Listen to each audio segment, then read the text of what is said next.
Tá ligado que meu canal se chama Maestro Boggs? Eu sou o Maestro Boggs e na vinheta tá escrito Maestro Linux. Pois é, hoje eu vou falar um pouquinho sobre isso. Se você tá esperando algum vídeo do tipo use Firefox, use Linux, seja livre, diga não ao Photoshop, pode ir tirando o cavalinho da chuva e guardando a bandeirinha do Che Guevara no armário. Meu objetivo aqui é transformar esse vídeo numa espécie de testemunho pessoal da minha relação com o Linux em específico e com o software livre de um ponto geral, falando um pouco sobre o que eu acho de mais importante no espírito do software livre. Lembrando que eu não sou programador, eu não sou gerente de rede, eu não trabalho diretamente com TI, eu não sou hacker, muito menos um gênio da computação. Eu sou um nerd normal entusiasta de Linux. Como é que dá para chamar nerd normal? Minha área específica é produção de áudio, arranjo e composição, e eu sou entusiasta da área de computação gráfica, só isso. No geral, eu sou só um mero mortal plugado à internet como a maioria de vocês. E por falar em quebra de conceitos e preconceitos, existe uma ideia de que software livre se limita a ser uma coisa do tipo software de grátis. Daí que vem essa ideia de que software livre seria um delírio paradisíaco de uma juventude hacker do Anonymous. Não é isso, não se trata disso, muito pelo contrário. Inclusive, uma das primeiras empresas a investir no Linux, a Red Hat, ela vende suporte à distribuição Linux, não dá de graça. O software livre ou free software é só uma das categorias de software de código aberto. E sim, existem diversas categorias de software aberto. O software livre necessariamente é distribuído pela licença GPL, ou General Public License, que foi organizada e recebe suporte da Free Software Foundation. Não adianta ficar falando de licença para lá, licença para cá, se não tiver uma boa definição do que seja uma licença de software. Licença de software é uma espécie de contrato que define as permissões que o proprietário daquele patrimônio intelectual concede a quem adquire uma cópia, ou mesmo contrata apenas os serviços de suporte oferecido, assim como os direitos e deveres de ambas as partes. Até bem pouco tempo atrás, o conceito de licença de software não fazia muito sentido do ponto de vista jurídico em território nacional, já que o comércio de software estava atrelado a uma lei de direitos autorais escrita para o comércio de mídia física. Eu não estou falando nem de CD e disquete não, estou falando de livros e discos. E de certa forma, e de maneira até correta, até hoje o software está atrelado à lei de direitos autorais. Até que já no governo da presidente Dilma, os critérios para a licença de software ficam mais claros, até mesmo para que o próprio governo dê continuidade às suas políticas de uso de software livre. Antes mesmo do software livre, na década de 60, por motivos acadêmicos e até mercadológicos, o software era distribuído e comercializado com código aberto, muitas vezes atrelado ao hardware. Eu não sei se por causa dessa cultura, mas eu me lembro que quando criança, quando eu estava ingressando no universo da informática, junto ao TK-2000 e ao famosíssimo Apple II, era muito comum a gente encontrar software programado em BASIC na forma de livros, literalmente mídia física de papel.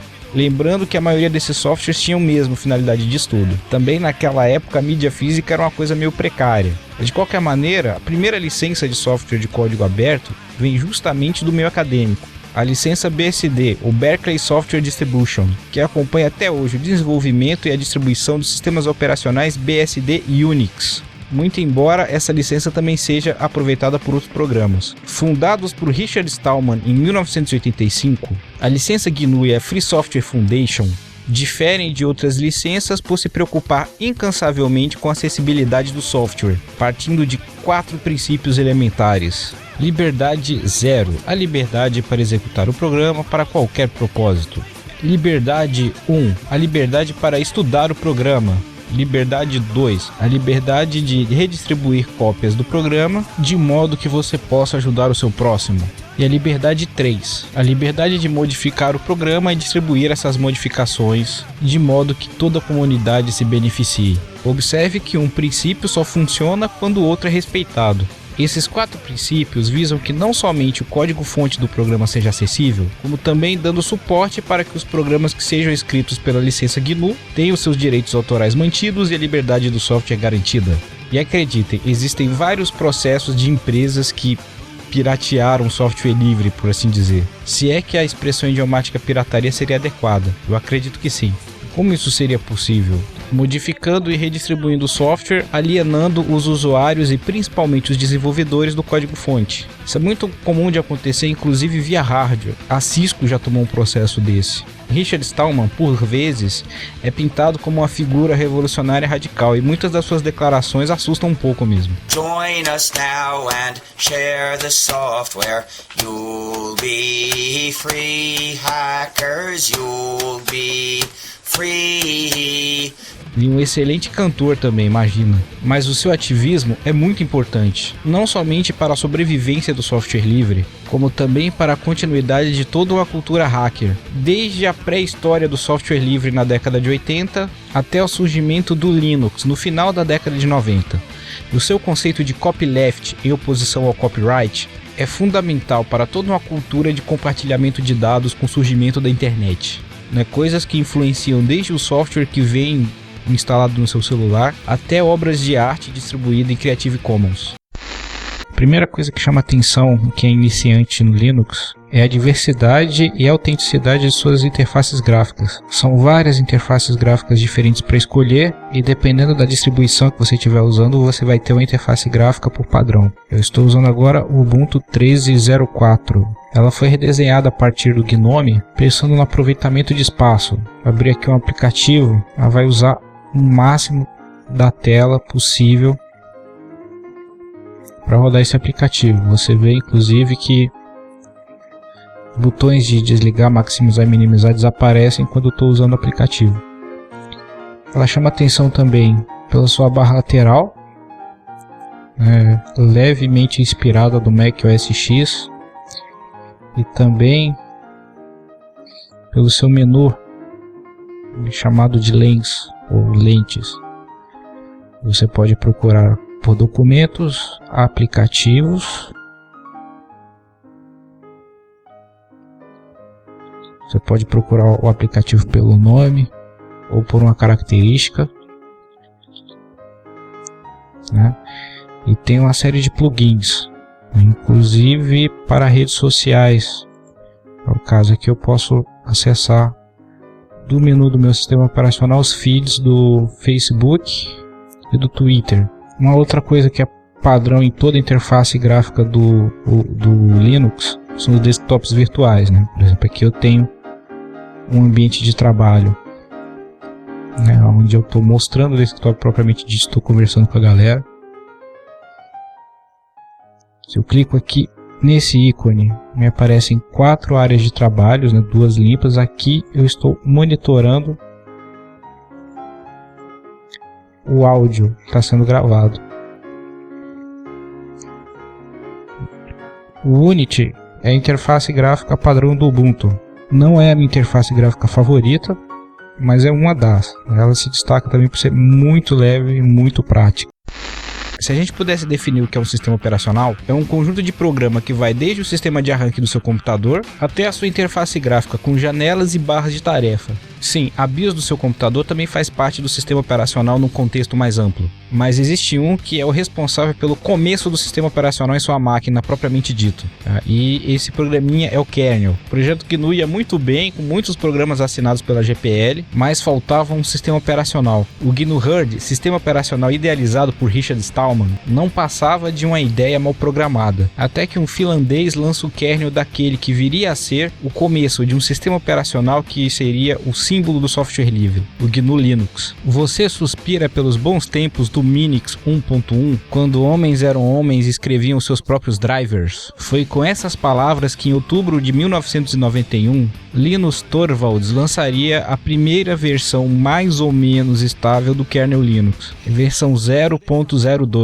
Linus Torvalds não se assemelha em nada com o estereótipo, geralmente ridicularizado, de militante visionário representado pelo Richard Stallman. Muitas de suas declarações são polêmicas, criticando desenvolvedores, fabricantes, empresas e até mesmo indivíduos de dentro da comunidade do Linux, dando-lhe a fama de troll do software livre. And NVIDIA has been the single worst company we've ever dealt with. So NVIDIA, fuck you. De qualquer maneira, o Linux deixou de ser o passatempo de um único nerd, e hoje conta com vários desenvolvedores, desde gigantes como a Red Hat e a IBM, até um dos últimos nomes revolucionários do desenvolvimento Linux, Con Colivas, médico anestesista nas horas vagas. Bom galera, Outra interface gráfica muito importante no ambiente Linux é o KDE. O KDE chama atenção por ser muito bonito, ele tem uma barra de tarefas muito semelhante, inclusive, ao universo Windows, e menu muito parecido também. Vamos carregar um aplicativo aqui. Bom, o ambiente KDE não é o meu ambiente favorito. Ele tem bastante efeitos, visualmente agradável, mas não é exatamente o ambiente gráfico que me agrada. De qualquer maneira, é um ambiente gráfico recomendável para quem busca uma experiência mais semelhante. Como nós já citamos, já que o sistema operacional não é apenas um, e sim vários programas trabalhando junto, para que a máquina funcione como um aparelho útil, e já que vimos no Linux não um sistema operacional completo, mas apenas um kernel, nós encontramos hoje em dia as distribuições Linux, que são sistemas operacionais completos prontos para serem instalados no seu computador. A mais antiga distribuição, o Slackware, de 1993, foi a primeira tentativa de tornar a instalação e o uso do Linux mais amigável. Distribuído até hoje, é sinônimo de sistema operacional rápido e enxuto para usuários mais experientes. Outro projeto importante que surgiu no mesmo ano foi o projeto Debian, uma das mais importantes e estáveis distribuições base, muito usada em servidores e também como base para outras distribuições. As primeiras distribuições que eu pus à mão foram Conectiva Linux, de uma das primeiras empresas a trabalhar com Linux do Brasil, se não a primeira. A outra distribuição brasileira que me acompanhou no começo da minha jornada pelo universo Linux foi o Kurumin, distribuída por Carlos Morimoto, mantenedor do importantíssimo portal de tecnologia Guia do Hardware, ou simplesmente hardware.com.br. O Carlos Morimoto via no Kurumin um projeto pessoal sem grandes pretensões, que surgiu da ideia esdrúxula de colocar todo o seu site num CD bootável do tamanho de um cartão. Talvez por oferecer extrema facilidade na instalação de drivers, coisa que era rara em qualquer distribuição Linux daquela época, se tornou a distribuição Linux mais usada no Brasil antes da chegada do Ubuntu. Essas duas distribuições brasileiras tiveram seu desenvolvimento parado, mas deixam muita saudade entre a velha guarda do Linux no Brasil. Eu também usei por muito tempo o Debian, provavelmente por influência do Kurumin, que foi feito a partir dele. E também usei bastante o Arch Linux, uma distribuição também de uso avançado, que usei por muito tempo visando aproveitar a performance do meu computador. Hoje em dia eu me rendo à preguiça e ao conforto do uso do Ubuntu no meu computador. Lançada pelo sul-africano Mark Shuttleworth, que ficou bilionário trabalhando com segurança digital e muito famoso por ser o segundo turista espacial da história da humanidade. Lançada pela empresa Canonical, o Ubuntu é hoje sinônimo de distribuição de fácil instalação e uso, e muito provavelmente a mais recomendada para quem está querendo se enveredar pelos caminhos do Linux hoje em dia. Bom galera, esse aqui é o GNOME 3, ou GNOME Shell, é a minha interface gráfica favorita para Linux. A primeira coisa que chama atenção é que não tem barra de tarefa, tudo é feito levando o mouse até o canto superior esquerdo, tá? É aqui que a gente troca de aplicativo, não somente faz a parte de multitarefa, como também aqui que a gente procura, faz a busca por aplicativos ou documentos, tá? Também existe clicando aqui nesse canto, existe um menu de aplicativo onde a gente busca pelo ícone, pelo nome ou pela categoria de aplicativos. Também tem o desktop virtual aqui. Interface gráfica GNOME Shell. Ela é bem alienígena se comparado com as outras interfaces gráficas, especialmente quem está acostumado com o universo Windows, mas ela é bem agradável quando a gente se acostuma, principalmente para quem trabalha com várias janelas ao mesmo tempo, né? Tá editando um vídeo e precisa editar uma imagem para inserir no vídeo, é papum. Então, se eu tivesse alguma grande recomendação sobre software livre, a minha primeira recomendação seria usar o Linux. Olha, o Linux é muito legal, eu realmente recomendo seu uso. Por incrível que pareça, especialmente para o usuário comum, que não espera mais do computador do que internet, Office, YouTube e Facebook. Agora, o mais importante no software livre não está em você usar religiosamente, única e exclusivamente software livre. Está na sua atitude. Sinceramente, eu acho que a postura de quem honra o software livre não está no comportamento de um open chato que fica enchendo o saco de todo mundo. Tipo, use Linux, use Firefox, seja livre, não use Photoshop.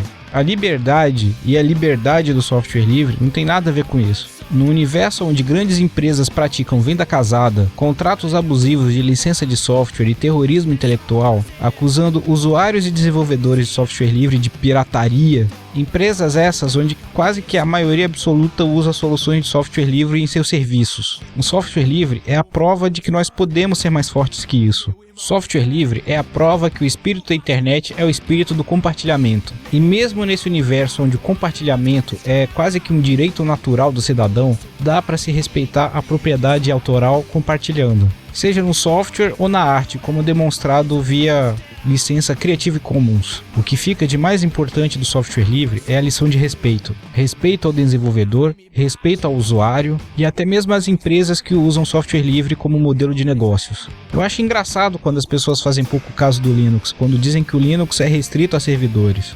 Que tipo de restrição é essa que praticamente domina o mundo? Você é alguma empresa de TI que seja bilionária e não lide em alguma instância com servidores? Outra coisa que eu acho engraçado é essa preferência doentia pelo pirata. Como eu tenho esse estereótipo de micreiro, eu já fui indagado mais de uma vez se eu não sabia de algum lugar legal para se baixar o Office pirata. Office da Microsoft Office pirata pra quê? Mas porque eu preciso imprimir um trabalho. Já tentou baixar o OpenOffice, que hoje é chamado de LibreOffice? Bom, pelo menos no seu fork mais estável. Eu acho engraçado essa síndrome do default, Por padrão as pessoas têm essa coisa de baixar o programa pirata, o crack e o serial com vírus e etc. Aliás, faz muito tempo que eu me preocupo com vírus, Essa mania de que existe um padrão e esse padrão deve ser seguido como uma religião, sem alternativas. Seja nos servidores, no desktop e no seu celular com Android, hoje o Linux não é apenas uma alternativa. O Linux é uma realidade completa. Chega a ser uma tradição em excelência em alguns setores. Se você for teimoso e não quiser nunca usar serviços com Linux na sua vida, vai ter que parar de usar o Google, o Facebook, o Skype, etc. Eu gosto de pensar que o Matt Shuttleworth lançou o Ubuntu com o objetivo de corrigir o bug número 0 do Windows, a aparente falta de concorrência. Hoje, a maioria dos dispositivos conectados à internet não são desktop com Windows, curiosamente. Bom, isso foi uma ínfima introdução ao assunto, que é todo um maravilhoso universo a ser descoberto por você. Se você estiver pensando em um lugar para começar a sua pesquisa, eu recomendo muito, além de várias buscas no Google, os portais Guia do Hardware e Viva o Linux, que me ajudaram bastante nessa empreitada.